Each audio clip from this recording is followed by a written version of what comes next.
Erzähle ich die Geschichte noch zu Ende mit meinen Knieschmerzen.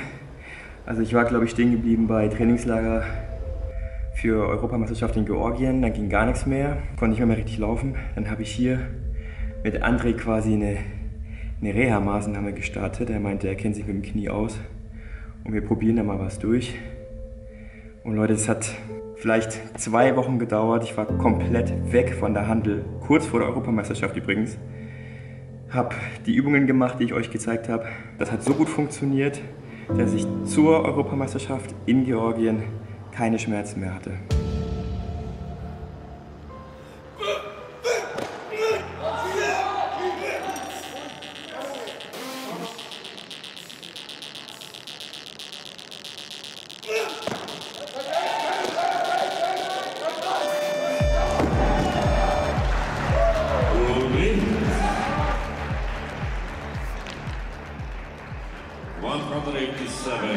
Again.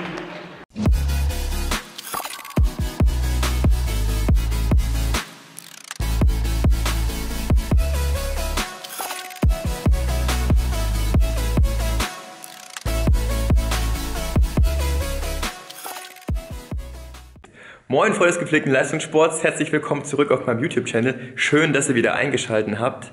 Ihr seht, es wird wieder ein Vlog, in dem es sich hauptsächlich um die Knieschmerzen drehen wird, die ich ja zum Teil auch schon hatte. Und ich werde euch ein bisschen erzählen, wie das bei mir abgelaufen ist, welche Maßnahmen ich ergriffen habe und warum es denn unbedingt wichtig ist, dass ihr das gleich mal mit in euer oder als Warm-up in euer Training mit übernehmen solltet. Deswegen haltet den Notizblock bereit und viel Spaß. Bevor ihr jetzt mit irgendwas anfangt, empfehle ich euch erstmal ganz entspannt gekühltes Nocco aufzumachen, zu öffnen, euch hinzusetzen, am besten irgendwo so, genau hier, dann blendet es auch nicht so sehr. Erstmal einen Schluck nehmen.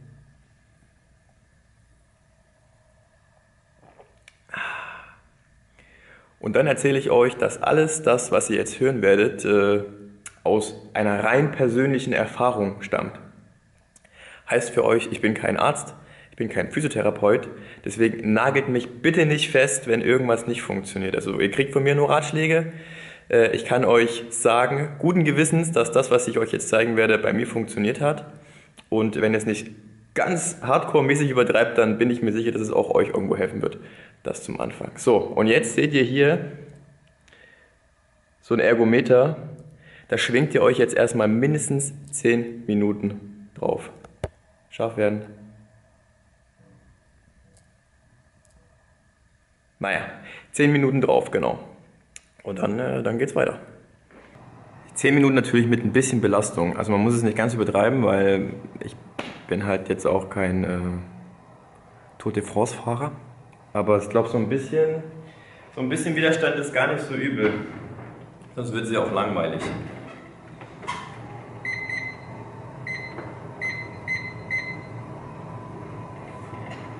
Und warum Fahrradfahren? Es ist im Prinzip ganz einfach erklärt. Also bevor ihr anfangt, irgendwelche Belastungen zu machen, bietet es sich ja an, die Gelenke erstmal ein bisschen durchzubewegen. Also in erster Linie spricht man ja von dem Warm-up auf dem Fahrrad, dass man das Herz-Kreislauf-System ein bisschen hochfährt. Aber durch das Strampeln bewegen sich natürlich auch die Kniegelenke. Und da werden die schon mal so ein bisschen geschmiert. Also so 3 Minuten mal ein bisschen durchtreten ohne Belastung. Dann ist wahrscheinlich auch der Weg vom Auto zur Trainingshalle genug Warm-up. Ne? Und nach 10 Minuten könnt ihr euch auch sicher sein, da passiert schon ein bisschen was im Knie. Im Sinne, cheers.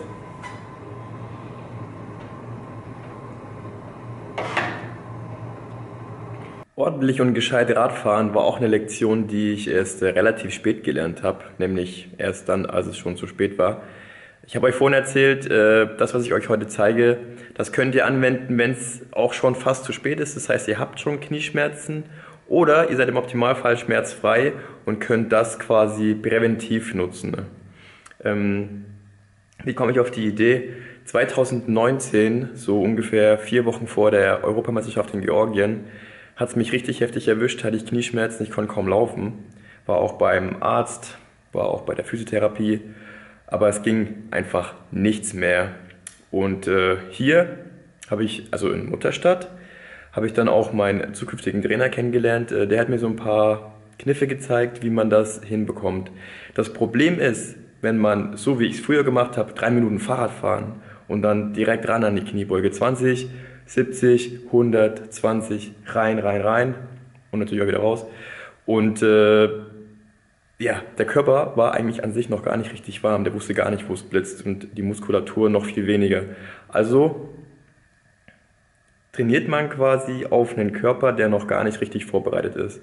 Das geht noch 1, 2 Mal gut, aber irgendwann, und da kommt noch wieder die Erfahrung, die ich selber gemacht habe, irgendwann wird's scheiße, sorry, wird's richtig kacke. Und dann geht's los. Und deswegen zeige ich euch einfach ein paar Übungen, mit denen ihr relativ locker, easy das ganze Fundament für euer Training legen könnt. Genau. Das machen wir aber im Kraftraum drüben und nicht in der Gewichtheberhalle.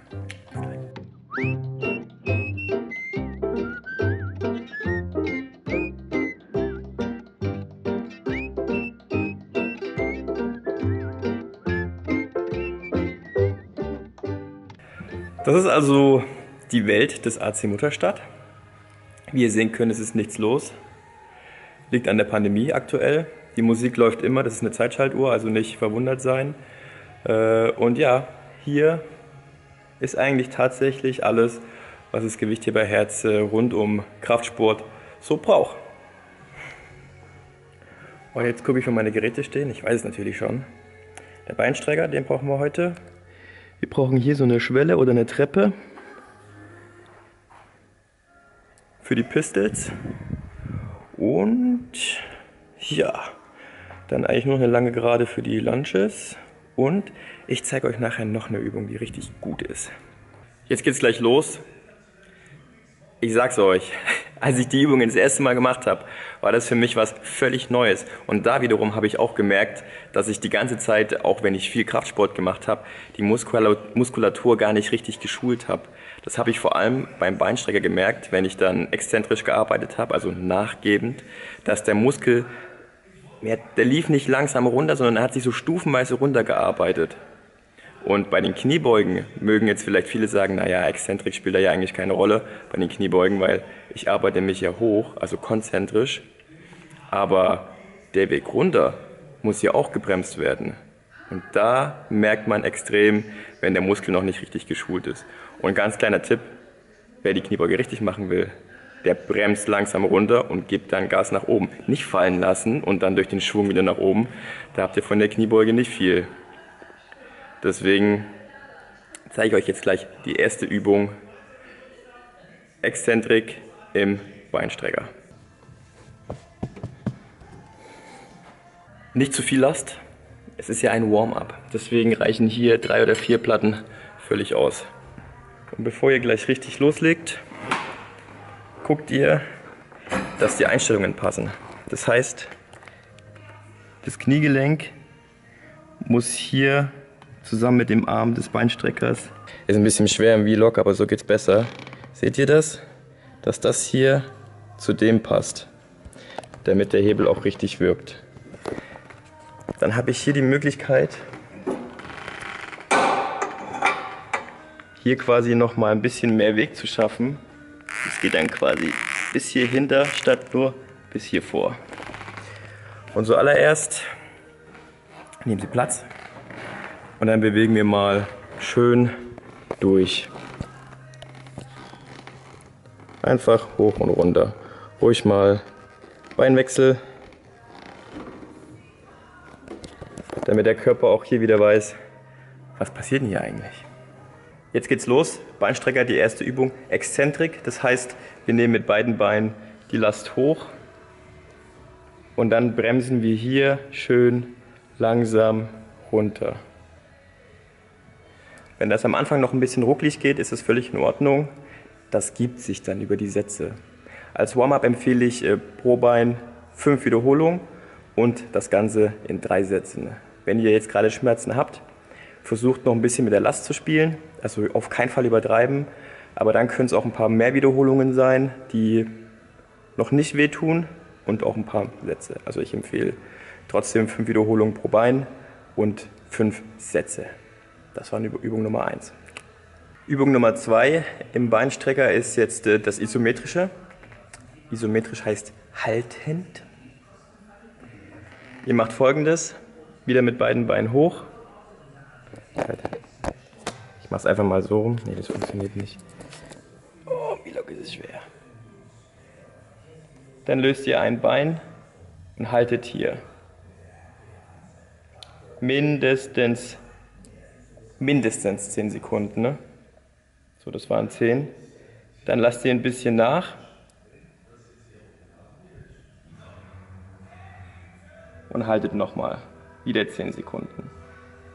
Wenn die 10 Sekunden rum sind, wieder runter. Hier in dem Winkel wird schon langsam ein bisschen kritisch. Dort, wo der Schmerz einsetzt, kann man auch mal ein bisschen länger halten. Der gibt in der Regel ein bisschen nach. Und dann haben wir noch eine Stufe, die ist weiter hinten. Da halten wir auch fest. Bei mir ist es mittlerweile so, dass mir mein Trainer zum Beispiel draufschreibt, 45 Sekunden halten. Ja, das ist dann schon ein bisschen lange, aber bringt's, weil die Sehne wird einfach ein bisschen gestärkt und die Muskulatur bildet auch die kleinen Muskulaturstränge aus, habe ich das Gefühl. Und das zeigt sich insbesondere dann später bei den Kniebeugen, wenn ich dann quasi danach anfange zu beugen, dann habe ich da ein richtig schönes Gefühl. Es geht wie Buddha. Das war Übung Nummer 2. Als nächste Übung habt ihr die Wahl zwischen Bulgarian Split Squats oder den Lunges. Oder ihr macht beide im Optimalfall. Für die Bulgarian Split Squats gilt eigentlich dasselbe wie im Beinstrecker. Versucht die Bewegung wirklich langsam zu machen und nicht einfach runterkrachen. Hauptsache es ist irgendwie dann gemacht. Das bringt nichts. Ne? Deswegen sucht ihr euch eine Bank, so wie hier, die ein bisschen höher ist. Da legt ihr das Handtuch drauf, weil da kommen nämlich die Füße drauf. Und dann zeige ich euch kurz, wie es funktioniert. Man kann jetzt noch Last dazu nehmen, aber ich hole das über die Wiederholungen raus. Also ich verzichte da, es sei denn, ich mache Krafttraining dann später, dann mache ich ein bisschen Last dazu, aber so für Warm-up oder wenn ihr Schmerzen habt, ist ohne Last völlig ausreichend.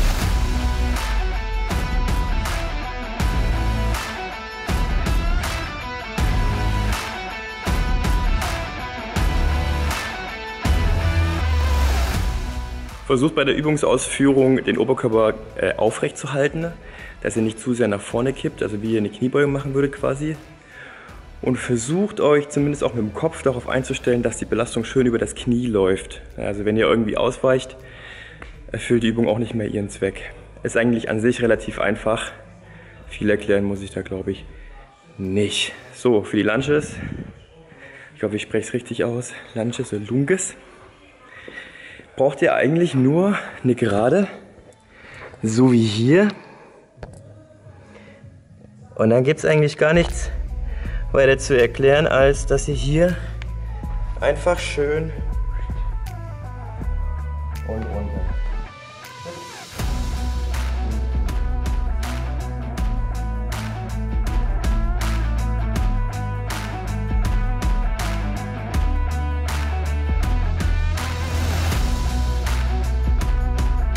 Achtet darauf, dass das Knie nicht zu sehr den Boden küsst. Aber selbst wenn es das tut, ihr geht ja schön langsam und gebremst in die Hocke, dann tut es auch nicht so weh. Genau. Wie viel macht ihr davon? Bei den Bulgarian Split Squats pro Bein 8 bis 10 Stück, 5 Sätze. Die Lunges, ich mache immer 20 Schritte und das Ganze 4 Mal, also pro Bein 2 Mal. Wenn ihr die Übungen zusammen macht, dann seid ihr auf jeden Fall safe. So, jetzt die Pistols. Ich habe übrigens ganz viel Feedback bekommen, dass die Pistols, wie ich sie mache, gar nicht Pistols heißen.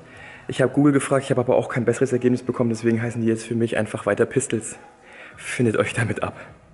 Gut, was braucht ihr? Entweder, wenn ihr langsam anfangt, also wenn ihr das noch nie gemacht habt, wenn ihr langsam anfangt, reicht eine Treppe wie diese für die Pros unter euch. Auch das hier, die Länge. Und jetzt tief durchatmen, weil das kann anstrengend sein. Hier ist es ganz besonders wichtig, dass ihr euch wirklich langsam reinarbeitet. Viele werden, wenn sie das erste Mal versuchen, diese Übung zu machen, kaum Kontrolle haben, so wie ich am Anfang auch, und so ein bisschen durchbrettern oder wegbrechen. Deswegen versucht hier an der Treppe zu starten und wirklich mal so, weiß nicht, 20, 30 cm einfach mal gucken, wie es läuft. Ich mache euch das vor.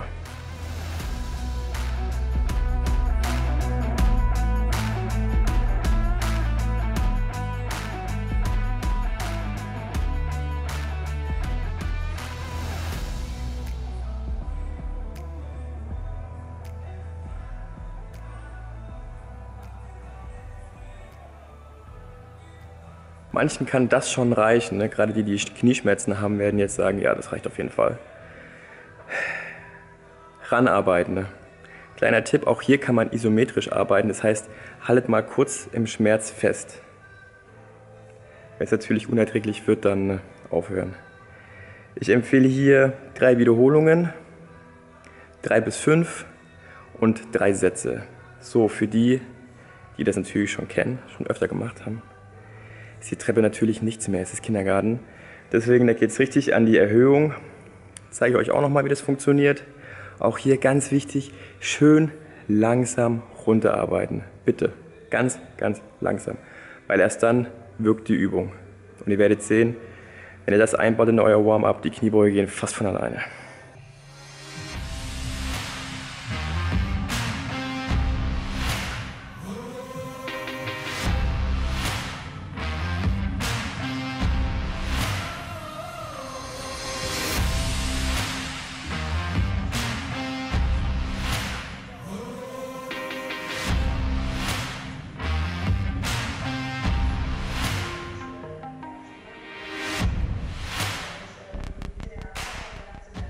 Also ohne Frage auch für mich immer noch die Königsdisziplin.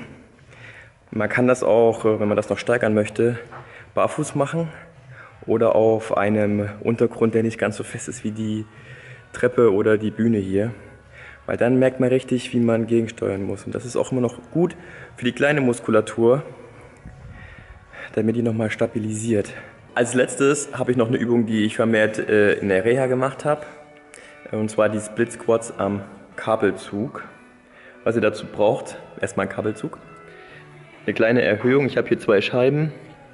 Und ja, ansonsten zeige ich euch, wie das Ding aussehen muss zum Schluss.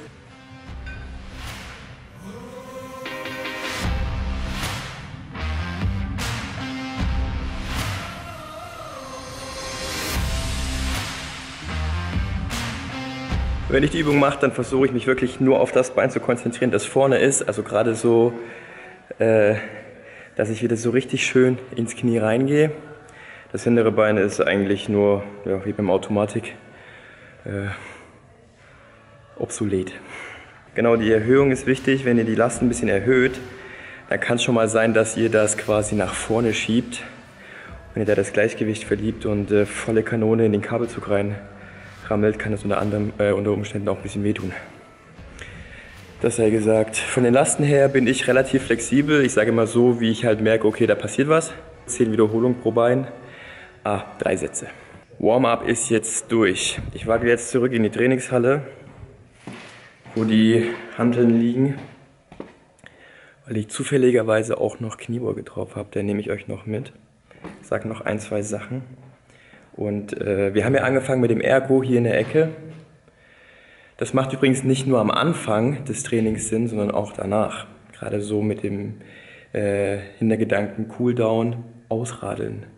Habe ich viel gemacht, wenn ich hochgebeugt habe und hat mir immer gut getan. Der eine oder andere wird sich jetzt wahrscheinlich gerade fragen, macht er gar keine Mobility, bevor der jetzt schwer beugt. Doch, habe ich gemacht, sind aber nicht im Video drin, weil ich glaube, das wird einfach den Rahmen sprengen. Da wird es aber sicherlich nochmal ein extra Video für geben. Ich ziehe mir jetzt gerade die Schuhe an und dann werde ich mich an 20 Kilo an der leeren Hantel erstmal für die Kniebeuge erwärmen. Das ist übrigens ein kleiner Ratschlag noch von mir. Nicht gleich die Last drauf und losbolzen. Ihr müsst dem Körper erstmal zeigen, was ihr von ihm wollt. Und wenn ihr ihm dann quasi über ein paar Wiederholungen gezeigt habt, wie man wirklich beugt, gerade jetzt, wo ihr ein ultra freshes Warm-up habt, erst dann geht's los. Das zieht sich bis zur Endlast durch. Der Körper sagt, wann ihr höher gehen könnt und wann nicht. Bedenkt das zukünftig. Übrigens, wer in Sachen Präventionsmaßnahmen für oder gegen Knieschmerzen nichts dem Zufall überlassen möchte, dem empfehle ich die Glucosamin-Kapseln von ESN. Glucosamin ist fester Bestandteil der Gelenksflüssigkeit des Bindegewebes und der Knorpel. Mehr Gelenkflüssigkeit bedeutet, dass der Körper auch die Stöße besser absorbieren kann. Deswegen empfehle ich das allen, die viel Wert legen auf Gelenksgesundheit. Glucosamin von ESN. Probiert's aus. Jetzt kommt der Tip of the Day. Kniebandagen. Freunde, das sind 175 Kilo. Ich habe jetzt angefangen, meine Sleeves zu installieren. Warum? Ja, weil Kniebandagen unterstützend wirken sollen. Hinten raus. Aber wenn ihr mit noch nicht mal 20 Kilo drauf habt und ihr zieht schon die Bandagen drüber, ja, ist klar, dass das Knie nichts kann. Das wird ja unendlich unterstützt. Deswegen die Frage an euch. Macht es vielleicht mehr Sinn, die Bandagen hinten raus einzusetzen, wo man sie wirklich braucht?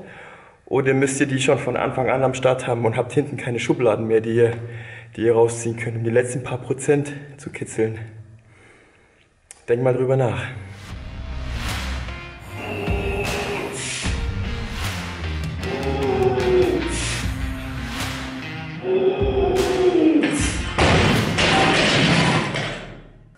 Bevor ich jetzt das letzte Mal in die Kniebeugen gehe und danach das Video eigentlich vorbei ist, erzähle ich die Geschichte noch zu Ende mit meinen Knieschmerzen. Also ich war, glaube ich, stehen geblieben bei Trainingslager für Europameisterschaft in Georgien, dann ging gar nichts mehr.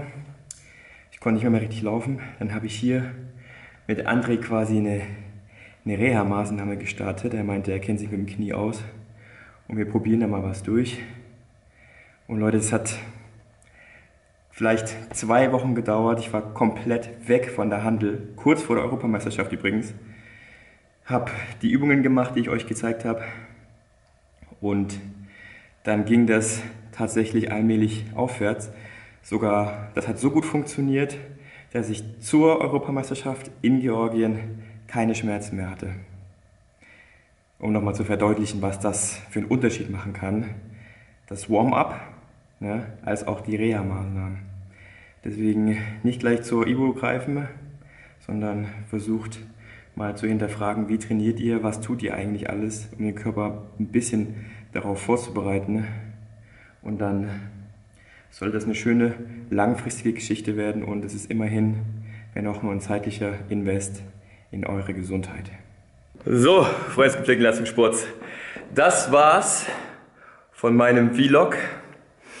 Ihr merkt das selber, ich habe auch ein bisschen Probleme, immer die Perspektive zu finden, wo man wirklich alles sieht, aber ich gebe mir wirklich große Mühe. Deswegen, wenn es euch gefallen hat, gerne Daumen hoch. Wenn es euch nicht gefallen hat, gerne Daumen hoch. Denkt daran, das sind alles nur Ratschläge. Das fundiert nicht auf irgendwelchen Studien oder wissenschaftlichen Belegen. Die Übungen habe ich alle von meinem Trainer André Dürzapf. Liebe Grüße an der Stelle. Und ja, bin ein bisschen außer Atem. Wenn ihr noch Fragen habt, gerne fragen. Liebe Grüße an eure Großeltern. Ja, Sie können sich anschauen, wie man in Zukunft kniebeschwerdefrei sein könnte. Aber ich gehe davon aus, Sie haben keine Knieprobleme, deswegen passt das. Freunde, das war's. Bis bald, adieu.